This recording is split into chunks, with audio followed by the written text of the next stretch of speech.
নমস্কার। একটা বিরাট খবর আছে। সিবিএসই ক্লাস 9 এর সিলেবাস কিন্তু আগাগোড়া বদলে যাচ্ছে। তো চলুন, এই পর্বটাতে আমরা একদম খুঁটিয়ে দেখব যে ঠিক কি কি পরিবর্তন আসছে আর তার প্রভাব কি হতে চলেছে। তো প্রথমেই যে খবরটা দিয়ে শুরু করব সেটা কিন্তু বেশ বড়। যারা ভাবছিলেন পুরনো সেকেন্ড হ্যান্ড বই দিয়ে কাজ চালিয়ে নেবেন, তাদের জন্য বলি সেই দিন কিন্তু শেষ। কারণ শুধু বই নয়, পুরো সিলেবাস, পড়ার ধরন সব কিছুই একদম নতুন হতে চলেছে। সোজা কথায় নতুন বই কিনতেই হবে, আর কোনো উপায় থাকছে না। আচ্ছা, এই যে এত বড় একটা বদল, এটা ঠিকঠাক বুঝতে গেলে আমাদের আগে কিন্তু পুরো এডুকেশন সিস্টেমের নতুন স্ট্রাকচারটা একটু বুঝে নিতে হবে।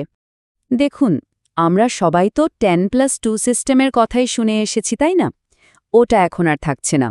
তার জায়গায় আসছে একটা নতুন সিস্টেম, 5+3+3+4। মানে পুরো স্কুল জীবনকে 4টে ভাগে ভাগ করা হয়েছে। আর সবচেয়ে গুরুত্বপূর্ণ হল এই শেষের 4 বছর, মানে ক্লাস 9 থেকে 12 পর্যন্ত। আসল ফোকাসটা কিন্তু এখন এখানেই। তবে হ্যাঁ, একটা খুব জরুরি কথা বলে রাখি। আমরা এখন যা যা আলোচনা করছি সেটা কিন্তু সিবিএসসির পাবলিশ করা একটা ড্রাফট সিলেবাসের উপর ভিত্তি করে। মানে এটা এখনো ফাইনাল নয়। ফাইনাল বইগুলো এনসিইআরটি থেকে আসা বাকি। কিন্তু ধরে নিতে পারেন 99% সম্ভাবনা যে এই পরিবর্তনগুলোই ফাইনাল হতে চলেছে। আশা করা যায় নতুন সেশন শুরু হওয়ার আগেই বই বাজারে চলে আসবে। তো এবার আসা যাক সেই সাবজেক্টে যেটা শুনলেই অনেকের একটু ভয় ভয় করে। হ্যাঁ, ঠিকই ধরেছেন, অঙ্ক। চলুন দেখি ম্যাথসকে আরও বেশি কম্পিটিটিভ করার জন্য সিলেবাসে কি কি নতুন জিনিস যোগ করা হচ্ছে। আর এটা কিন্তু একটা বিশাল বড় পরিবর্তন। ভাবুন একবার, ক্লাস 10-এর এমনকি ক্লাস 11-এর কিছু টপিক, যেমন ধরুন ডিস্টেন্স ফর্মুলা বা অ্যারিথমেটিক প্রোগ্রেশন, যেটাকে আমরা এপি বলি, সেগুলো সোজা ক্লাস 9-এ নামিয়ে আনা হচ্ছে। এর কারণটা খুব সহজ, যাতে কঠিন কনসেপ্টগুলোর জন্য বেসটা অনেক আগে থেকেই স্ট্রং হয়ে যায়। শুধু যে নতুন চ্যাপ্টার আসছে তাই নয়, পুরো সিলেবাসটাকেই নতুন করে গুছিয়ে তোলা হচ্ছে। যেমন অ্যালজেব্রিক আইডেন্টিটি, এটা এখন একটা আলাদা ডেডিকেটেড চ্যাপ্টার হিসেবে পড়ানো হবে। এটা কিন্তু হায়ার ক্লাসের অ্যালজেব্রা বোঝার জন্য ভীষণ কাজে দেবে। আর হ্যাঁ, স্ট্যাটিস্টিক্সে মিন, মিডিয়ান, মোডের মতো বেসিক জিনিসগুলো আবার সিলেবাসে ফিরে আসছে।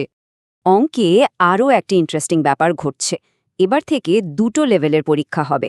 একটা হলো প্রফিশিয়েন্ট লেভেল, যেটা সবার জন্য কম্পালসারি, এখানে বেসিক কনসেপ্ট চেক করা হবে। আর দ্বিতীয়টা হলো অ্যাডভান্স লেভেল, যেটা অপশনাল। মানে যারা জেই বা নিটের মতো কম্পিটিটিভ পরীক্ষার জন্য খাটতে চায়, এটা মূলত তাদের জন্য। আর সবচেয়ে ভালো নিয়মটা কি জানেন? যদি কেউ এই অ্যাডভান্সড লেভেলের পরীক্ষায় পাশ নাও করতে পারে, তার রেজাল্টে কিন্তু সেটার কোনো উল্লেখ থাকবে না। মানেটা হলো স্টুডেন্টদের চ্যালেঞ্জ নিতে উৎসাহ দেওয়া হচ্ছে, কিন্তু ফেল করার ভয়টা সরিয়ে দেওয়া হচ্ছে। এটা কিন্তু ভয়কে জয় করে নিজের বেস্টটা দেওয়ার জন্য একটা দারুণ সুযোগ। আচ্ছা, অঙ্কের কথা তো হলো, এবার চলুন বিজ্ঞানের দিকে এগোনো যাক। সায়েন্সেও কিন্তু বেশ কিছু বড়সড় বদল আসছে। কিছু নতুন চ্যাপ্টার যোগ হচ্ছে, কিছু পুরনো চ্যাপ্টার বাদ যাচ্ছে, আর তার সাথে একটা একদম নতুন বিষয়ও আসছে। দেখুন, ক্লাস 10-এর রিপ্রোডাকশন বা ক্লাস 11-এর সিম্পল মেশিনসের মতো ইম্পর্ট্যান্ট চ্যাপ্টারগুলো এখন ক্লাস 9-এই পড়ানো হবে। উদ্দেশ্যটা একই, যাতে ওপরে ক্লাসের জন্য প্রস্তুতিটা ভালো হয়। আবার অন্যদিকে গ্র্যাভিটেশনের মতো চ্যাপ্টার কিন্তু বাদ দেওয়া হয়েছে। সম্ভবত এটা উঁচু ক্লাসে আরও ডিটেলসে পড়ানোর পরিকল্পনা আছে। ফিজিক্স, কেমিস্ট্রি, বায়োলজি, এ তিনটে তো ছিলই। এবার তার সাথে যোগ হচ্ছে একটা একেবারে নতুন আর খুব আকর্ষণীয় বিষয়, আর্থ সায়েন্স বা ভূবিজ্ঞান। এটা আমাদের পৃথিবীকে একটা সিস্টেম হিসেবে বুঝতে সাহায্য করবে। মানে পৃথিবীর প্রাকৃতিক প্রক্রিয়া, ক্লাইমেট চেঞ্জ, এনভায়রনমেন্ট, এইসব খুব জরুরি বিষয় নিয়ে পড়ানো হবে, যা আজকের দিনে জানাটা মাস্ট। আচ্ছা, এতক্ষণ ম্যাথস আর সায়েন্সের পরিবর্তনগুলোকে যদি বড় মনে হয়ে থাকে, তাহলে শুনুন, সোশ্যাল সায়েন্সে যা হয়েছে তাকে একটা বিপ্লব বললেও কম বলা হবে। এখানকার পুরো কারিকুলামটাই একদম আমূল বদলে ফেলা হয়েছে। যেমন ধরুন ইতিহাস।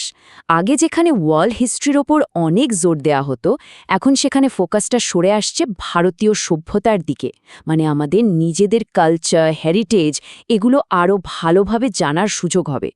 ঠিক তেমনি জিওগ্রাফির চ্যাপ্টারগুলোর নামও বদলে আরও থিম বেসড করা হচ্ছে, যাতে পড়তে আরও ইন্টারেস্টিং লাগে। আর ইকোনমিক্স, এটা তো অবিশ্বাস্য রকমের প্র্যাকটিক্যাল হয়ে গেছে। ভাবা যায় ক্লাস 9-এ ছেলেমেয়েরা এখন শিখবে আইডিয়া থেকে স্টার্টআপ কী করে বানাতে হয়, বা স্মার্টলি নিজের টাকা ম্যানেজ করার উপায় কি। এগুলো কিন্তু শুধু পরীক্ষার নম্বর পাওয়ার জন্য নয়, এগুলো হলো লাইফ স্কিল যা সারা জীবন কাজে লাগবে। তো মনে প্রশ্ন আসতেই পারে যে হঠাৎ করে এত সব পরিবর্তন কেন? এর উত্তরটা কিন্তু খুব সোজা, স্টুডেন্টদের ফিউচারের জন্য তৈরি করা। এই নতুন কারিকুলামটা এমনভাবে সাজানো হয়েছে যাতে একজন স্টুডেন্ট অনেক আগে থেকেই তার কেরিয়ার নিয়ে ভাবতে শুরু করে। সে ডাক্তার হবে, ইঞ্জিনিয়ার হবে, নাকি একজন এন্টারপ্রেনিয়র হবে, এই চিন্তাভাবনাটা এখন ক্লাস 9 থেকেই শুরু হয়ে যাবে। আর এর সবচেয়ে বড় উদ্দেশ্য হল স্কুলের সিলেবাসটাকে জেই বা নেটের মতো বড় বড় কম্পিটিটিভ পরীক্ষার সঙ্গে মিলিয়ে দেওয়া। এর ফলে কি হবে, আলাদা করে কোচিং সেন্টারে দৌড়ানোর চাপটা হয়তো কিছুটা কমবে। স্কুলের ক্লাসরুমে সেই বেসটা তৈরি হয়ে যাবে, যা সবাইকে একটা লেভেল প্লেইং ফিল্ড দেবে। সব মিলিয়ে শেষে একটাই বড় প্রশ্ন থেকে যাচ্ছে, এই যে এত বড় একটা শিক্ষা ব্যবস্থার পরিবর্তন, এটা কি সত্যিই আমাদের পরের প্রজন্মকে ভবিষ্যতের চ্যালেঞ্জগুলোর জন্য আরও ভালোভাবে তৈরি করতে পারবে? এর উত্তরটা তো সময়ই বলতে পারবে। এই পুরো বিষয়টাকে এত সুন্দরভাবে গুছিয়ে আপনাদের সামনে আনার জন্য আমরা বিশেষ ধন্যবাদ জানাতে চাই শিবরাতি এডুকেশন এবং শুভদীপ সিং স্যারকে। তাদের দেওয়া তথ্যের জন্যই এই আলোচনাটা সম্ভব হয়েছে।